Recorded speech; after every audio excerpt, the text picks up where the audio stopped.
Teacher Candace here. Welcome back to my channel. So today I want to talk to you about making connections with our students. So teaching online, you can see it a couple of different ways. You can see it just as a job, or you can see it as an opportunity to really make connections around the world. And so I want to share with you some ways you can build relationships with your students and make that time you have really meaningful with them. Now, the best way to do this is to get to know them. Show genuine interest in your students. Don't just try and get in and out of there and just get through the lesson material as quickly as you can. Really take the time to get to know them. These are, amazing people with hopes and dreams and likes and dislikes, and you can learn more about them. So I find this is easiest to do with the intermediate level students, but you can still get to know your beginner level students as well. What you'll want to do is find extension opportunities in the lesson. Now, VIPKID loves for you to extend beyond the PowerPoint. So finding some natural ways that it just flows. For example, if perhaps we are doing a lesson and on the PowerPoint there's a picture of someone playing soccer, I might say, Joey, what is your favorite sport? You like soccer? That's great. So then I'm making a mental note. This student likes soccer. Later on, maybe we see someone reading and we're talking about reading. What is your favorite book? Do you read books from America? And so when I see these things on the screen, I'm finding a way to connect it with them. This does a few things. So many of these students are learning English in China, so it's connecting what they're learning there with what they're learning with me. And now the curriculum I'm using and their curriculum at school aren't necessarily the same. So we're letting them combine those things and getting them to get used to having natural conversation with a native speaker.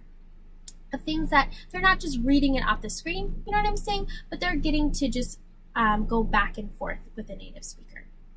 And it allows us to get to know our students. Before class, I saw a student reading. And I took notice of that. And I didn't just ignore it when I opened up the camera. We didn't just ignore it and move on. When we started, I greeted them, I greeted the student, and then I always ask a rapport building question. So this time I said, what book were you reading? Harry Potter! I love Harry Potter! And so we talked about Harry Potter. She has all the Harry Potter books. She loves it. So guess what our next reward system was during our next class? It was about Harry Potter.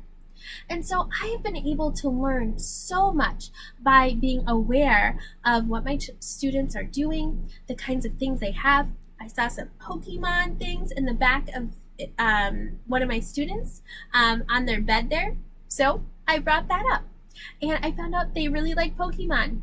I have students with a Frozen cup sitting next to them. I found out they really like Frozen. And so just asking questions and being aware of your students. Now, what has resulted from this has been beautiful. I have been able to make really meaningful relationships with these children and their families in China.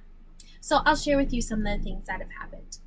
I have gotten to know members of their family. Sometimes little siblings like to come and say hi to me before class.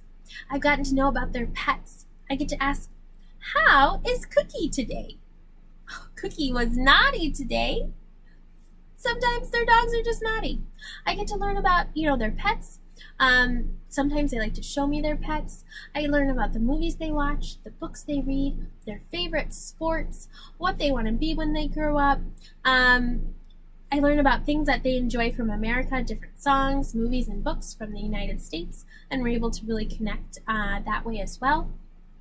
I've had students play the drums for me at the end of class, and their mom takes the camera and they go off and they want to show me their instrument. I had a student play a beautiful traditional Chinese instrument for me after class. I've had, so after I had a baby, the parent and the student had known my baby was coming. And so our first class back, they gave me this beautiful picture that they had drawn, and they had spent a lot of time drawing it. It said, "Congratulations, Candace," and it had a picture of me and my baby. And the mom was sitting there asking me, "Can you please show me the baby?" So I brought my little baby up and I was able to show her my newborn, and it was just so sweet. I have been able to hear about their trips around the world. One of my students had a special ballet performance in Canada, and she was telling me how it went, how she was really nervous. But after she got on stage, she realized it was really dark and she couldn't see anyone, and it helped her perform better and not be so nervous. I had a student who, at the end of class, said, "Teacher, can I sing you a song?" And she sung me the most beautiful song, "You're the Wind Beneath My Wings," and it was gorgeous. And I just cried and I just said thank you, and it was so beautiful. And I've just been able to make these wonderful connections with my students. Now, these types of things aren't necessarily appropriate to do right away when you first meet a student. I wouldn't recommend bringing your newborn in to meet a student you just taught. But after months and months of connecting with these students and really getting to know them and building relationships, a parent might ask you, "Can I meet your baby? Can you bring your baby for me to see?" And after you've built that trust with your students, they're going to want to share more about your lives, and the parents are going to be excited for them to share more of that with you as well. So I encourage you to take the time to really get to know your students and make real meaningful connections with them. If you have not gotten started and you're ready to get started teaching online, please check out my referral links below and use those, and check out the description about how to get some props from me for free.